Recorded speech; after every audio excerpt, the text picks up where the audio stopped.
Quiero recordarte que está disponible mi canal en Discord. Es muy fácil de usar y no te llevará más de 5 minutos crearte una cuenta nueva. Así que, ¿qué esperas? La invitación está en la descripción de este video. En este video no hay mención especial, ya que nadie encontró el Pac-Man del video anterior. Greg parte 2, que se encontraba en el minuto 8,7 entre el texto garabateado en el cuaderno. Recuerda que si encuentras el Pac-Man en este video, te haré una mención especial en el siguiente. Así que mucha suerte. Historias de terror, misterio y enigmas que no te dejarán dormir tranquilo. Soy Dark Soryu. Comencemos.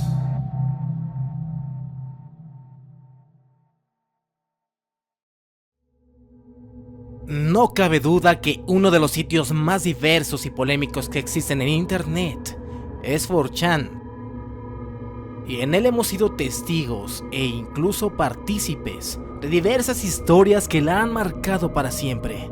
De entre ellas, mis favoritas son las de tintes macabros, que son contadas por una persona cualquiera, así como tú o como yo. El día de hoy reviviremos una de las más perturbadoras, ya que podría pasarte a ti también.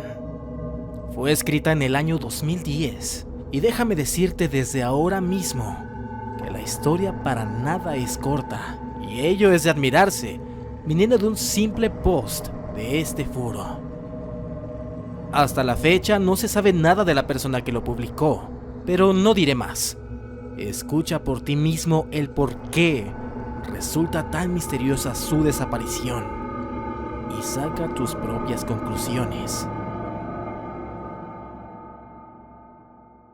La narraré traducida al español, tal como fue escrita. Esta historia es 100% verdad. Créanme o no, sucedió. Esta es la primera vez que he publicado la historia completa y todas las imágenes que capté cuando sucedió. Fue por allá de abril o mayo del 2009. Mi mejor amiga, a la que llamábamos Vinny, que era de fuera de la ciudad, nos hizo una visita y decidimos pasar el rato bebiendo aproximadamente al mediodía. Ella y yo fuimos a un almacén de licores y compramos algunas bebidas. Poco después, otro amigo, Justin, nos llamó diciendo que él y su novia Kim se nos iban a unir más tarde, al anochecer. Recuerdo que ya comenzaba a ponerse el sol, así que Vinny y yo decidimos volver a casa. En el camino comencé a platicar sobre diversas cuestiones con ella, para ponerla al tanto y eso. Pero como suele pasar en conversaciones entre amigos, cuando comienza a ponerse el sol, empezamos a contar temas misteriosos. Una vez llegamos a casa, ambos nos sentamos en el suelo en medio de la sala. Apagamos las luces y todo aparato electrónico para poner más tensión en el ambiente, aprovechando que no había nadie más que nos interrumpiera. Ambos contamos un relato o vivencia paranormal, al ritmo del líquido de las botellas de alcohol, que cada vez bajaba más de estas. Ella contó la suya, y aunque ahora mismo no recuerdo los detalles, dicha anécdota hizo que el silencio y la oscuridad tensaran el ambiente de golpe. Ambos ya nos sentíamos asustados. Entonces llegó mi turno, con lo cual llamé bastante su atención. Le dije que la casa de al lado estaba maldita. Mencioné que algo especialmente particular de esta es que en su puerta principal tenía un signo de color rosa brillante con la palabra condenada escrito en él, ya que el garaje detrás de la casa se estaba derrumbando. La verdad era que nunca había visto a nadie dentro o fuera de esa casa en los 2 años que había estado viviendo a un lado de ella, y la curiosidad de saber la razón me intrigaba bastante. Era obvio que esa historia se la conté para despertar el instinto aventurero que siempre hemos tenido, porque, como si aún fuéramos niños, a Vinny y a mí siempre nos ha encantado explorar. Por ejemplo, el bosque cerca de aquí en busca de cosas que para nosotros eran increíbles. De alguna manera no me atreví en todo ese tiempo a entrar yo solo a aquella casa, y esa Era una oportunidad perfecta para ir acompañado. Ya bastante pasados de copas y armados de valor, la convencí de que era muy buena idea entrar en la casa maldita y explorarla para enterarnos de qué demonios pasaba ahí, o si había algo macabro oculto tras sus viejas paredes. Ya había oscurecido, y te lo digo en serio, estábamos tan borrachos en ese punto que el miedo que se respiraba nos importó poco. Simplemente pensamos, ¡a la mierda! ¿Qué podría pasar? Así que subí rápido a mi ático por una linterna, tomé mi teléfono y bajé las escaleras al tiempo que le comentaba a Vinny que entraríamos a través del garage, ya que, como dije antes, estaba deteriorado y entrar sería algo sencillo de lograr. Así que llegamos al sitio y frente a nosotros, la gran puerta corroída por el tiempo nos incitaba a entrar. Obviamente estaba cerrada, pero después de un tiempo de golpes y forcejeos, fuimos capaces de lograr su apertura. Una nube ligera de polvo acompañada de un olor a humedad y encierro nos envolvió, y un oscuro pasaje apenas vislumbraba lo que a primer plano se encontraba allí. Apunté mi linterna hacia el lugar y de inmediato nos llamó la atención un sitio a nuestra derecha. Eran las escaleras que lógicamente daban al sótano.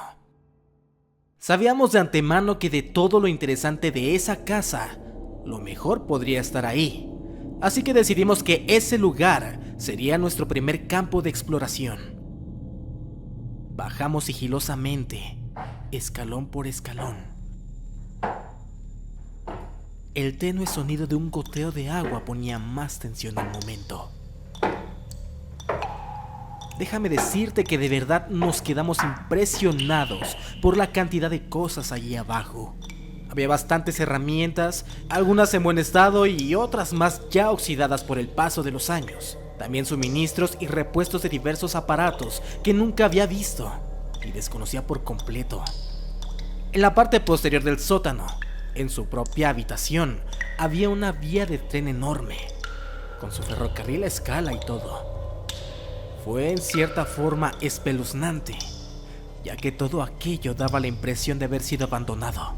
Imaginarse que tal como se estuvo usando, repentinamente, por alguna razón desconocida se dejó a su suerte. ¿Por qué alguien dejaría todo esto así nada más? Y mientras seguíamos en el sótano, un susto de muerte casi me paraliza el corazón. Mi teléfono comenzó a sonar haciendo eco en todo el sitio. Era una llamada entrante de Justin y Kim, que ya habían llegado a mi casa. Así que subimos las escaleras y salimos por el garage. En ese momento se me ocurrió buscar mi cámara Nikon al estar en casa. Aquello que encontramos era algo que tenía que quedar registrado, no solamente en nuestra memoria. Pusimos al tanto a Kim y Justin, los cuales estaban extrañadísimos sobre lo que habíamos descubierto. De hecho, se encontraban incrédulos, y dado nuestro estado inconveniente, pensaron que se trataba de alguna de nuestras ya comunes bromas, y como se negaban a creernos, fuimos de nuevo para que lo vieran en persona. Bajamos nuevamente al sótano, todos juntos, y después de explorarlo en cada rincón, decidimos ir al piso de arriba. La primera sección que topamos fue la cocina, y una vez más, había un montón de cosas allí. De entre lo más destacable, una mesa llena de botellas y montones de latas vacías. Antes de ir a otro lugar, nos tomamos un tiempo hurgando todo aquí. Y por supuesto, olía bastante mal, pero no era tan abrumador como para ser insoportable. El hedor era solo el de una casa con mucha humedad, como dije al inicio. Yo por mi parte cometí el gravísimo error de buscar en el refrigerador. Todo en absoluto estaba podrido. Una gruesa capa de lo que a mi parecer era moho cubría las paredes del electrodoméstico. No dudé en cerrarlo de inmediato. Recuerdo que había una puerta que separaba la cocina de la sala de estar. Y claro, yo fui el primero en abrirla. Pero cuando lo hice, me atrapó un vistazo aterrador. Algo que me heló el cuerpo hasta el alma en menos de un segundo. Había una figura sentada en una silla, dándome la espalda. Quién sabe cuánto tiempo llevaba allí desde que entramos. Mi parte lógica me decía, hay alguien en la casa, y entonces estamos entrando ilegalmente. Mi parte instintiva me dijo, tienes que salir de aquí hecho mierda. Pero sin que se dé cuenta él. Intuí que quienquiera que estuviera ahí sentado estaba dormido, ya que no se dio cuenta de mi presencia. Rápidamente me di la vuelta y mientras caminaba de puntillas hacia la puerta de atrás, les dije a mis amigos en un susurro: ¡A la mierda! ¡Hay alguien aquí! Todos salimos corriendo. Llegamos a mi patio trasero. Apenas recuperé el aliento, les dije a todos que vi a alguien sentado en una silla en la sala de estar, pero que afortunadamente ese alguien no me vio a mí. Vinny, que estaba más ebria que yo, me dijo: ¡Que se joda, niño! Quien sea, no tiene más derecho a estar allí que nosotros. Lo más seguro es que sea algún drogadicto o algún vagabundo loco. La verdad es que no estaba tan emocionado de volver para enfrentarnos a un drogadicto o algún loco. En ese momento estaba convencido de que era muy posible nuestra teoría, ya que Justin la apoyaba. Él mismo había sido adicto a la heroína durante algunos años y acostumbraba a meterse esa cosa en casas viejas o abandonadas donde nadie pudiera pillarlo. Pero el alcohol que aún circulaba por nuestros cuerpos hizo de las suyas una vez más. Decidimos volver, pero esta vez tomamos algún objeto pesado cada uno para poder defendernos en caso de necesitarlo. Mi yo interno rezaba porque ese no fuera el escenario. Entramos, procurando no hacer el menor ruido. Cuando topamos la cocina, esta vez fue Vinny la primera en abrir la puerta hacia la sala de estar. El resto de nosotros, preparados con nuestras armas blancas en mano, nerviosos y expectantes, dimos un paso atrás y, apenas se vislumbró la sala, observamos aquella figura, aquel bulto humanoide que se posaba en la silla. Vinny cerró la puerta lentamente, dejó caer el palo que había tomado antes de entrar, se quedó petrificada y nos miró con unos ojos dignos de haber visto un fantasma. Con voz temblorosa, pero intentando ser firme, nos dijo: eso de ahí es un cadáver. Todos la miramos con sorpresa. Era obvio que esto era grave. De inmediato nos acercamos para ponernos frente al cuerpo y con mi linterna apunté hacia este para observar más a detalle. La piel de aquella figura, que parecía haber sido un hombre, era negra. Ya no se podía saber si sus ojos estaban cerrados o abiertos. Una amarillenta podredumbre desvanecía sus órbitas. Aún estaba vestido con un pantalón vaquero, una playera roja y una camisa a cuadros encima.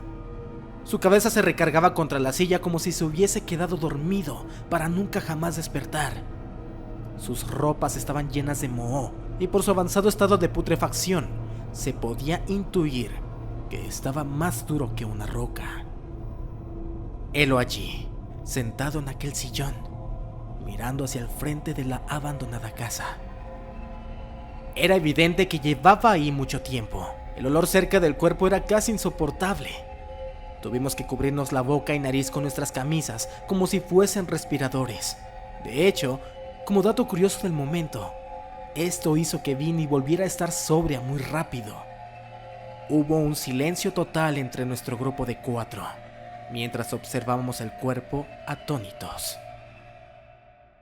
Extrañamente no puedo recordar lo que sucedió después. Mi memoria es borrosa como neblina a partir de ahí.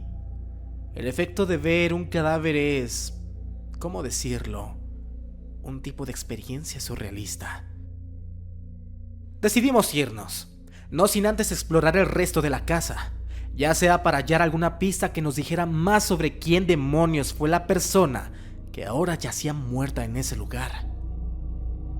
Buscamos alrededor de todas las habitaciones, arriba, en la planta baja, el sótano de nuevo, pero al final toda nuestra búsqueda nos llevó a donde empezamos. Encontramos un diario próximo al cuerpo. Lo leímos sin pensarlo y nos dejó más helados lo que decía ahí que el hallazgo del cuerpo en sí. Ese hombre todos los días enumeró lo que comía, la temperatura de su casa, a qué momentos del día se sentía más irritado, qué planeaba comprar al día siguiente, qué programas de TV planeaba ver. Y sobre todas las cosas, la cantidad de dinero que gastaba en latas.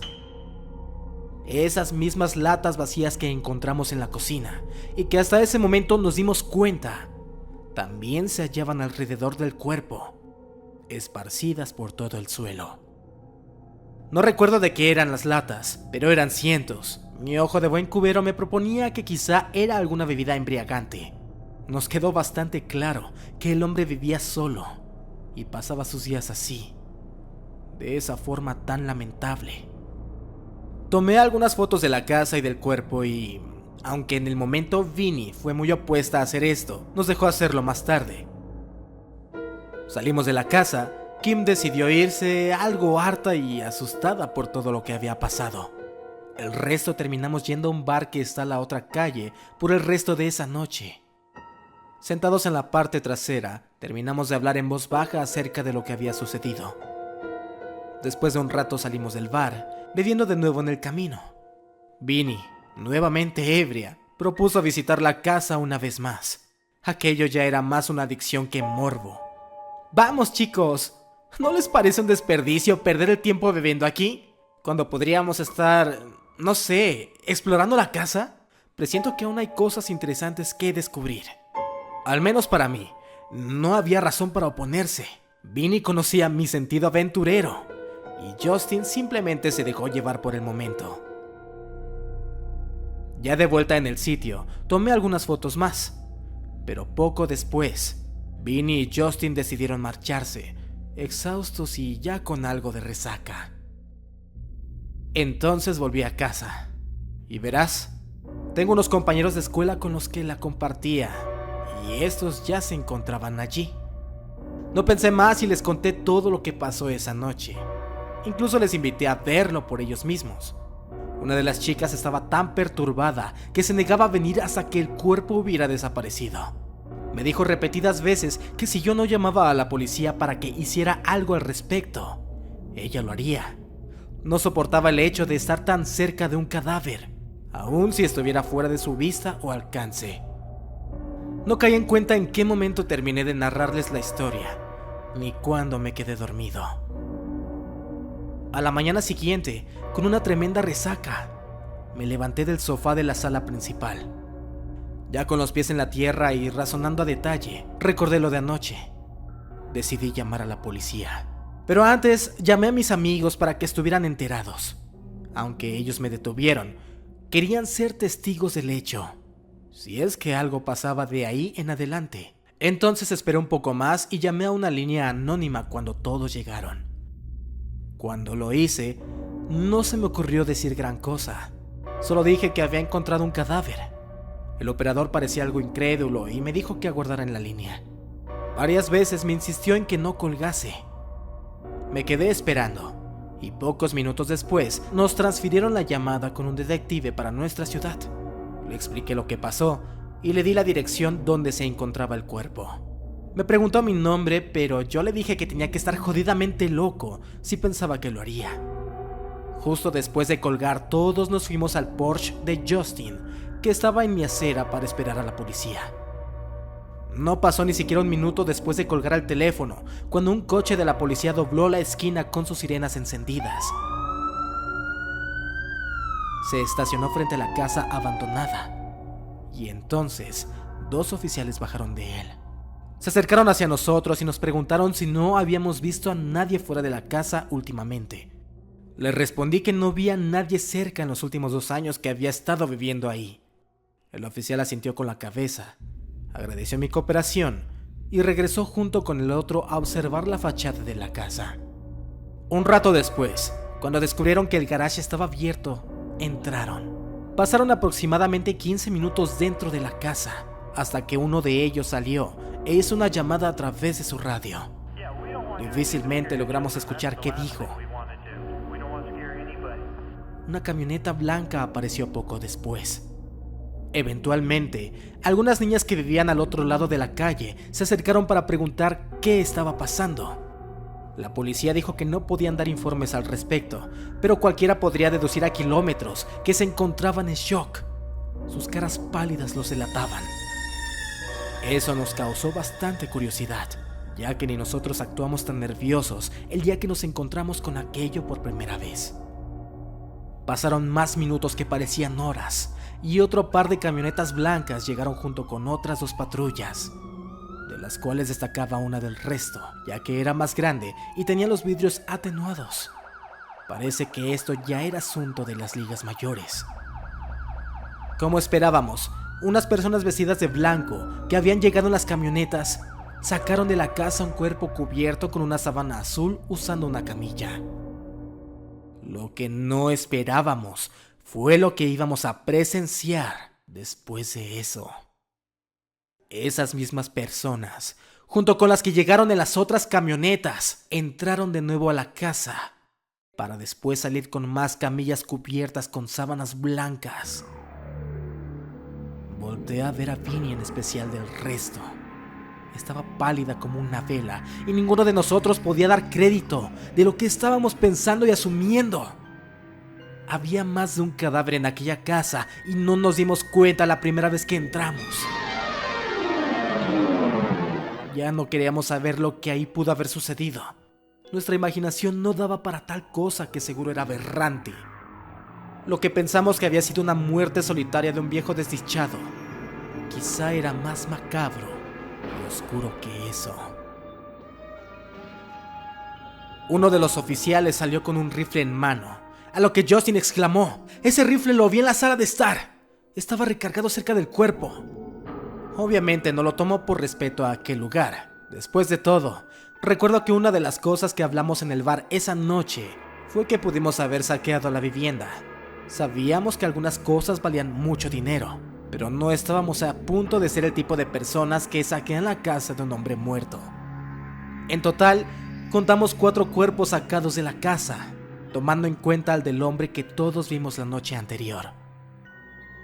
Impactados por lo que vimos, cada uno de nosotros decidió irse a su casa, jurando que, para nosotros, nada de lo que vimos esa noche pasó, y nadie sabría nada sobre aquel hombre de las latas, si es que alguien preguntaba. Los oficiales acordonaron la zona y estuvieron desalojando el lugar por más de una semana, sacando todo tipo de artilugios y cachivaches diversos. Nunca se acercaron a mi casa a preguntar al menos un detalle de lo que pudo haber pasado, lo cual era extrañísimo si me lo preguntas. Vinny y los demás no se atrevieron a volver a visitarme por un buen tiempo. De vez en cuando me llamaban para saludar, aunque sé que sus intenciones eran más bien las de un gato curioso. Al final, la casa terminó siendo vendida y aún así, después de los desalojos de la policía, vi a los nuevos dueños sacar cajas llenas de partituras, trenes de juguete y cuadros viejos. Actualmente el inmueble ya ha sido arreglado en su totalidad y está siendo alquilado. He de decir que quienes hacen de inquilinos duran muy poco tiempo antes de mudarse, y he sido muy cobarde como para investigar las razones por mi cuenta. Te preguntarás aún, ¿qué narices había pasado ahí en realidad? Nunca me enteré qué fue o cuál es el trasfondo claro de todo esto, hasta muchos años después. Así es, ha sido hasta ahora que escribo estas líneas, y de hecho, por eso mismo vine a contarlo para ustedes. Resulta que el hombre que estaba muerto en aquella silla no fue un hombre solitario todo el tiempo. Verás, el inquilino actual de la casa vino anoche a tocar mi puerta con unos cuadernos tipo francés en sus manos y se le veía bastante perturbado. Amablemente se presentó. Por respeto a su derecho de anonimato, no mencionaré su nombre real. Simplemente lo llamaré John. John preguntó si alguna vez conocía a los antiguos propietarios de aquella casa, lo cual de inmediato llamó mi atención y le respondí automáticamente con un sí. Me respondió: tengo algo serio que hablar al respecto con usted. Espero no importunarle. Y espero que pueda darme unos minutos para que vea lo que encontré. No tardé nada en invitarlo a pasar a mi salón para tomar asiento. John me comentó que el día anterior se encontraba limpiando el sótano de la casa exhaustivamente, ya que unos roedores molestos se habían instalado allí. Mientras lo hacía, se decidió a limpiar bajo unos muebles que ya estaban allí desde que llegó, y al recorrer uno de estos, descubrió una trampilla en el suelo, la cual tenía pinta de no haberse abierto desde hacía muchos años. Al abrirla se encontró con varias prendas de vestir viejas y corroídas por la humedad, si es que de eso se trataba. John no estaba muy seguro, así que subió arriba por unas pinzas y con ellas sacó esos trapos viejos. Desprendían un olor muy extraño, así que decidió dejarlas dentro de un balde que tenía a la mano para revisarlas después. Debajo de esos trapos se encontraban los cuadernos que ahora mismo tenía en sus manos, un cuchillo oxidado y una vieja cámara fotográfica inservible, además de un par de latas vacías. Cuando John mencionó las latas, no pude evitar sentir un frío terrible recorrerme la espina. A mi mente vino la imagen de aquel escenario oscuro de la sala de estar, con todas las latas en el suelo y el cuerpo sobre la silla.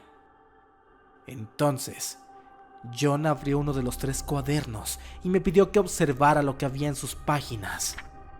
En el primero, en su primera página se leía: Diario de mi vida.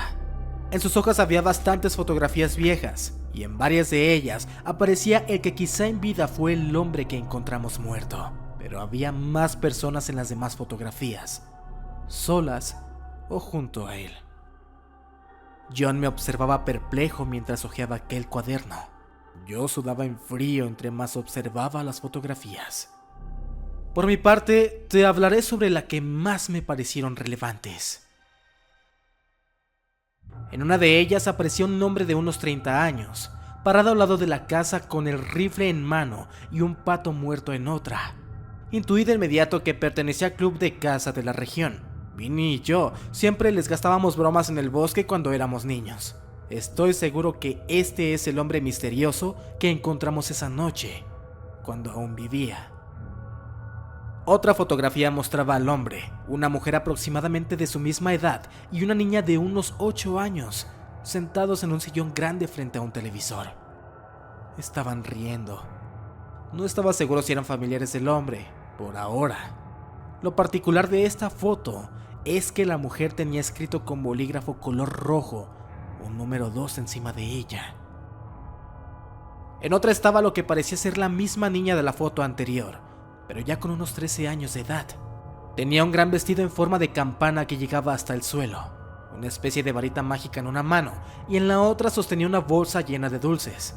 Quizá una fotografía tomada en una noche de Halloween. A las niñas las suelen disfrazar de hadas o de princesas. Nuevamente, la foto tenía escrito con el mismo bolígrafo un gran número 3 en la parte inferior del vestido de la niña. Y por último, en este mismo cuaderno, una algo inquietante. Esta fotografía había sido tomada en el sótano que habíamos explorado el día que descubrimos la casa. El hombre se encuentra al lado de sus trenes, bebiendo el contenido de una de las tantas latas vacías que encontramos. La foto parece haber sido tomada por él mismo, usando el temporizador de la cámara, y por alguna razón, hay partes de esta que se ven barridas. John no duda en señalarme una de las esquinas de la foto, para observar a detalle lo que hay ahí. Al fondo de esta, en ese mismo sótano, se aprecia un par de pies humanos asomándose en el hueco de una pared. No se distingue a detalle por qué, como dije, la fotografía es algo borrosa, pero si pudieras verla ahora mismo, estarías de acuerdo conmigo. Una vez más, la fotografía tenía escrito con el mismo bolígrafo un gran número 1. John me observaba, como si yo fuese a darle una explicación de lo que acababa de ver, pero era más que evidente que el más contrariado ahora mismo era yo. ¿Qué significaban esos números? Tenían algo que ver entre sí. ¿Era esa la familia de aquel hombre? Como si leyera mi mente, John me dio el segundo cuaderno. Lo abrí sin pensar 2 veces. Este ya no tenía fotografías. Ahora tenía textos y algunos garabatos extraños, además de diagramas desconocidos, de algo que a simple vista parece siniestro. Cabe mencionar que era una agenda idéntica a la que habíamos encontrado aquel día cerca del cadáver. A manera de diario, el hombre escribió ciertas cosas inteligibles en algunas partes, pero trataré de resumir lo que entendí de ello. En puño y letra de Colin, que fue el nombre que llevó en vida el hombre, en las primeras 4 páginas había escritas cosas como: ya no sé qué hacer, ellas me quieren matar. Necesito hacer algo antes de que sea tarde. No quiero morir. Él me está observando. Tengo que revisar qué haré mañana. Debo ocultarme. 6, 5, 4, 3, 2, 1. Entre más observaba las líneas de aquellas desfiguradas y apenas legibles letras, escritas por alguien obviamente enfermo, más sentía un horror recorrerme el cuerpo a medida que avanzaba la lectura. Después de esas 4 cuartillas, había textos más entendibles, mejor elaborados y estructurados de forma coherente. La mayoría no eran más que textos casuales de su vida cotidiana.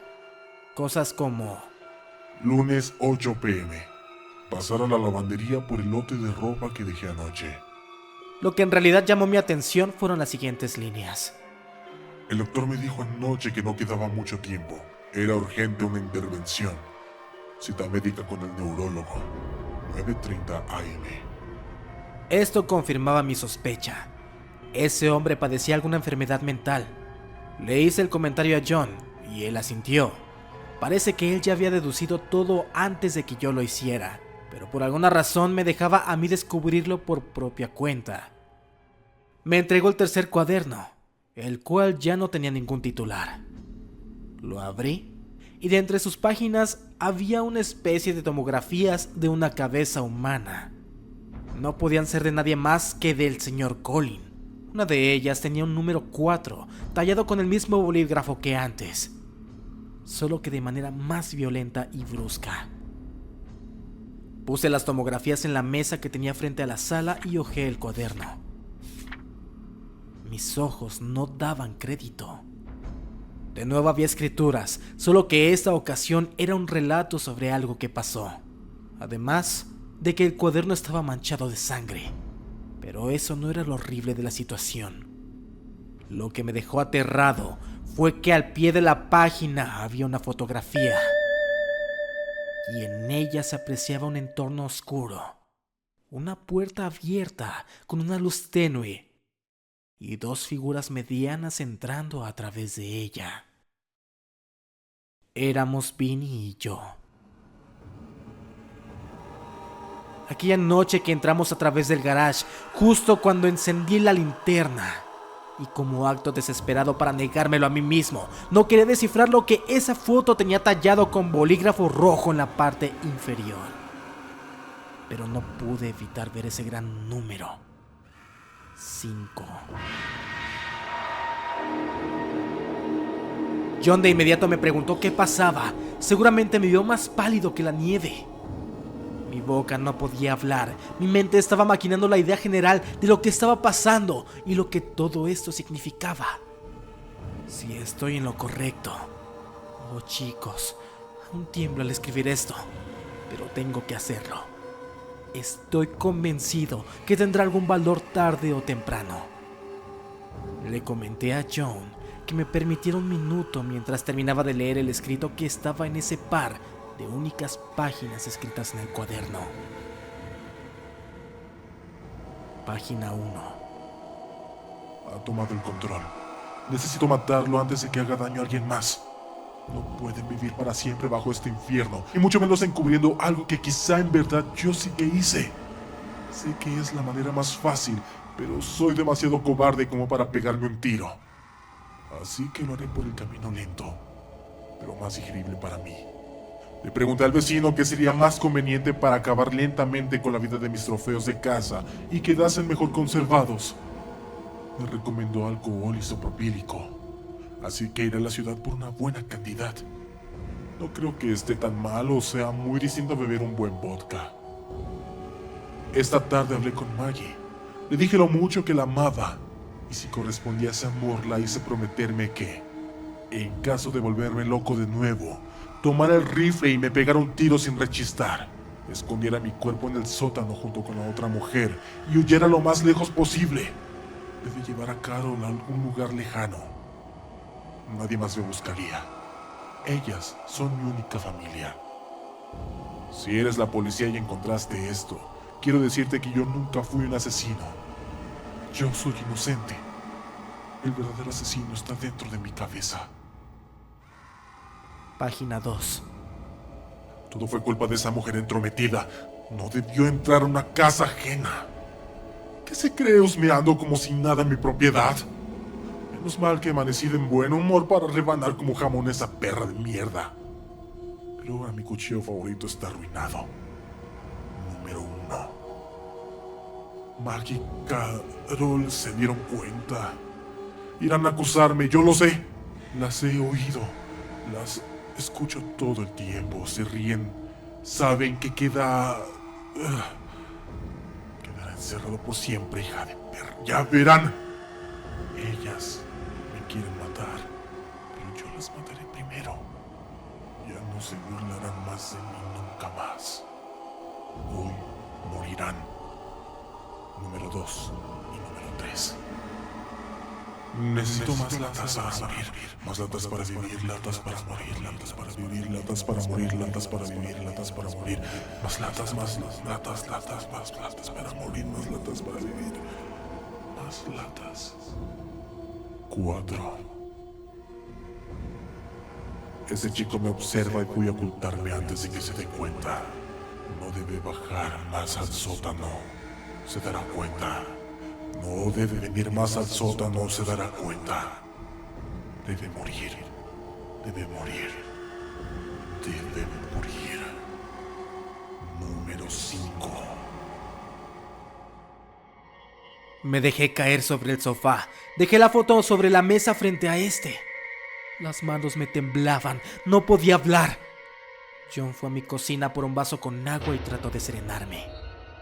Verán, él no tardó en preguntar el porqué de mi reacción, así que el resto de esa noche le relaté lo que había sucedido años atrás. Él quedó igual de asustado que yo, si no es que un poco menos, y complementó lo ocurrido con el motivo de su visita. Resulta que la razón verdadera de por qué limpió su sótano no era por los roedores. Me dijo eso al inicio porque pensó que no le creería toda su versión. Limpió su sótano porque desde hace varias noches percibió un olor de putrefacción viniendo desde ahí. Cuando movió los muebles en búsqueda de algo extraño o algún animal muerto, descubrió que detrás de estos había una especie de compuertas metálicas que tapaban unos huecos profundos en la pared. Me reveló enseguida que es médico forense y gracias a ello supo de inmediato que aquello eran precarias fosas diseñadas para guardar cadáveres. Cuando las examinó, se dio cuenta de lo inimaginable. Todas estaban vacías excepto una. Cuando la abrió, se encontró con un cuerpo en un avanzado estado de descomposición.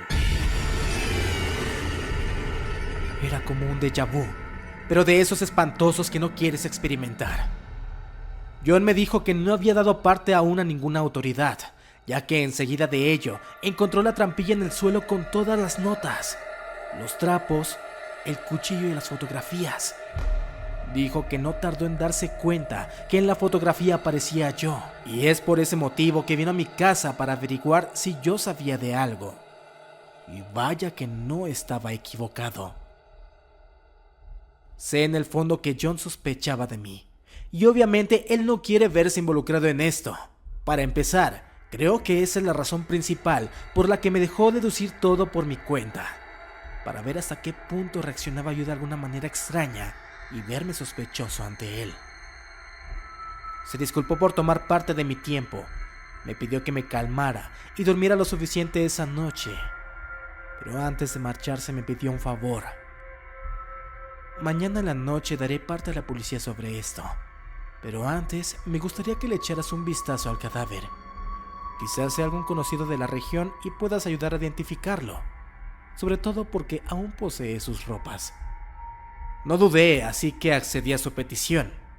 Lo llevé hasta la puerta y le deseé las buenas noches al marcharse.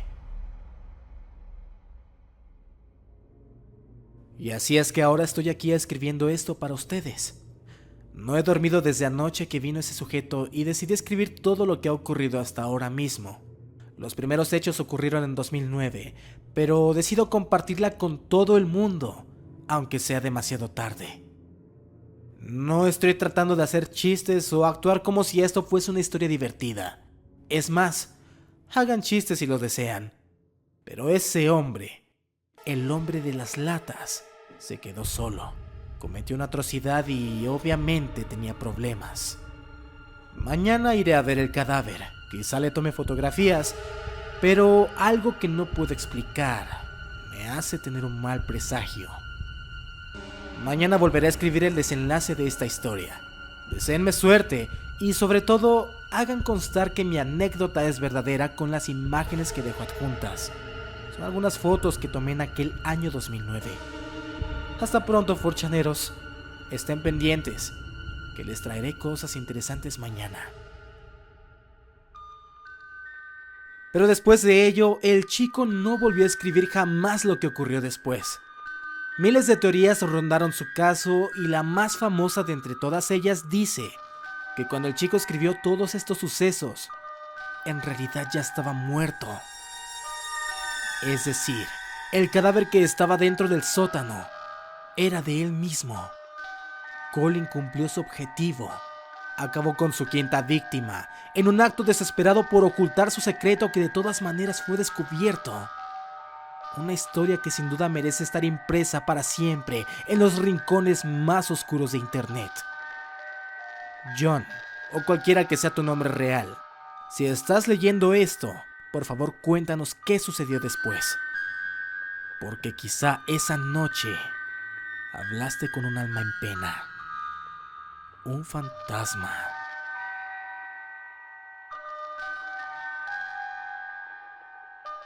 Si estas historias no te dejan dormir y quieres escuchar más, no olvides suscribirte, dejar manita arriba y activar la campana de notificaciones. Mi nombre es Darts, gracias por ver el video y nos vemos muy pronto.